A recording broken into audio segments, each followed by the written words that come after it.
Friends, hospital एक ऐसी जगह है, किसी को जन्म मिलता है तो किसी को मृत्यु, और बहुत सारी मृत्यु होती है हॉस्पिटलों में। ये जो मौतें होती हैं हॉस्पिटलों में, इनका आखिर क्या होता है? ये सबसे भुतही जगहें होती हैं। यहाँ बहुत सारी भटकती हुई आत्माएं होती हैं, और जो वहाँ शवगृह होता है जिसमें पोस्टमार्टम किया जाता है, अच्छे से अच्छे लोग उसमें एंट्री करने की हिम्मत नहीं जुटा पाते हैं। ऐसा ही एक कहानी है लखनऊ के बलरामपुर हॉस्पिटल की। फ्रेंड्स, इस स्टोरी को पूरा सुनना, वीडियो को स्किप मत करना। फ्रेंड्स, लखनऊ के ही रहने वाले हैं विनय और शारदा, दोनों पति पत्नी हैं। विनय ऑटो चलाता है लखनऊ सिटी में ही, और बड़े मुश्किल से 2 वक्त की रोटी का वो जुगाड़ कर पाता है, और बड़े मुश्किल से उसका घर चल पाता है।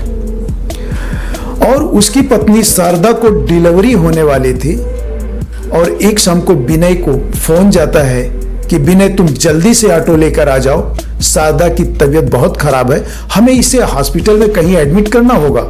विनय ये सुनते ही आनन फानन में लेकर भागकर अपना ऑटो आ जाता है और शारदा को बैठाकर नजदीकी वाले हॉस्पिटल में एडमिट करा देता है, जहां पर उसकी जांच होती है, ब्लड की जांच होती है, अल्ट्रासाउंड होता है, और डॉक्टर्स विनय को बताते हैं कि हीमोग्लोबिन बहुत कम है, इसे खून चढ़ाना होगा, साथ में सीजर भी करना पड़ेगा। बच्चा नॉर्मल नहीं हो सकता, सीजर करके ही दोनों की जान बचाई जा सकती है। विनय डिसीजन ले लेता है कि ठीक है, जिस तरह से दोनों की जान बचती वो आप करो। लेकिन विनय को जो अमाउंट बताया जाता है सीजर का और सारी जांच पड़ताल का, वो विनय के बस का नहीं था। विनय घबरा जाता है कि रात के 9:30 बज चुके हैं, अब मैं क्या करूं? ना उसके पास इतने पैसे थे, और शारदा की हालत बहुत खराब थी। पैसे के अभाव में शारदा को डिस्चार्ज दे दिया जाता है रात में ही, और विनय शारदा को लेकर बलरामपुर हॉस्पिटल में पहुंचता है। और हॉस्पिटल में बलरामपुर पहुंचते ही उसको 10 बज जाते हैं। रात के 10 बजे कोई भी सर्जन अवेलेबल नहीं था उस हॉस्पिटल में। फ्रेंड्स, इमरजेंसी में एडमिट तो कर लिया गया शारदा को, लेकिन सारी रिपोर्ट्स देखने के बाद वहां भी यही बताया गया कि इनका सीजर करना पड़ेगा, लेकिन डॉक्टर अवेलेबल नहीं है। क्या किया जाए? लेकिन विनय की स्थिति ऐसी थी कि वह कोई डिसीजन लेने की स्थिति में नहीं था। वो कभी हॉस्पिटल के अंदर जाता तो कभी बाहर आता, कभी बाहर सड़क पर घूमता जहां मूसलाधार बारिश हो रही थी। उस बारिश में वो भीग रहा था, और उसका दिल अंदर बिना पानी की मछली की तरह मचल रहा था, लेकिन उसे कोई भी डिसीजन नहीं लिया जा रहा था। आखिर वो करे तो क्या करे? वो बेबस था। वहां कोई डॉक्टर नहीं था, सर्जन नहीं था। इसी वहां में आगे पीछे करते करते 1 घंटा का समय गुजर जाता है, और 1 घंटे के बाद विनय को बताया जाता है कि मुबारक हो, तुम्हें लड़का पैदा हुआ है। विनय बहुत खुश हुआ, उसे अपने कानों पे विश्वास नहीं हुआ।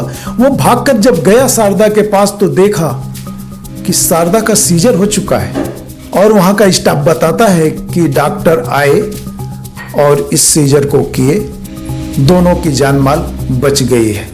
विनय तो खुश था। लगभग 1 घंटे के बाद जिस डॉक्टर को ऑपरेशन करना था, जो सर्जन था, वो आता है, तो वो अपने स्टाफ से बोलता है कि जल्दी जल्दी साइन करवा लो, और सारी तैयारी पूरी है तो चलो ऑपरेशन कर देते हैं। लेकिन उसके स्टाफ द्वारा उसे बताया जाता है कि आप तो 1 घंटा पहले ही उस पेशेंट का सीजर कर चुके हैं, जच्चा बच्चा दोनों ठीक ठाक हैं।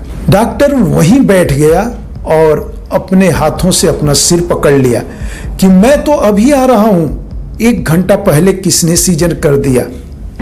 सारे लोग एक दूसरे को देख रहे थे। फ्रेंड्स, विनय तो बड़ा खुश था। चाहे जैसे जो भी डॉक्टर आया हो, उसकी समस्या का हल तो निकल चुका था। लेकिन उस हॉस्पिटल के बारे में ऐसा कहा जाता है कि जो पेशेंट वहां बहुत तकलीफ में हो, वहां रहने वाली आत्माएं उस चीज को महसूस करती हैं और डॉक्टर्स के रूप में आकर उन पेशेंटों की मदद कर जाती हैं। फ्रेंड्स, ये सुनकर तो आपको बहुत आश्चर्य हुआ होगा, लेकिन ये कहानी पूरी सत्य घटना पर आधारित थी। पसंद आई हो तो लाइक करना, सब्सक्राइब करना। Thank you.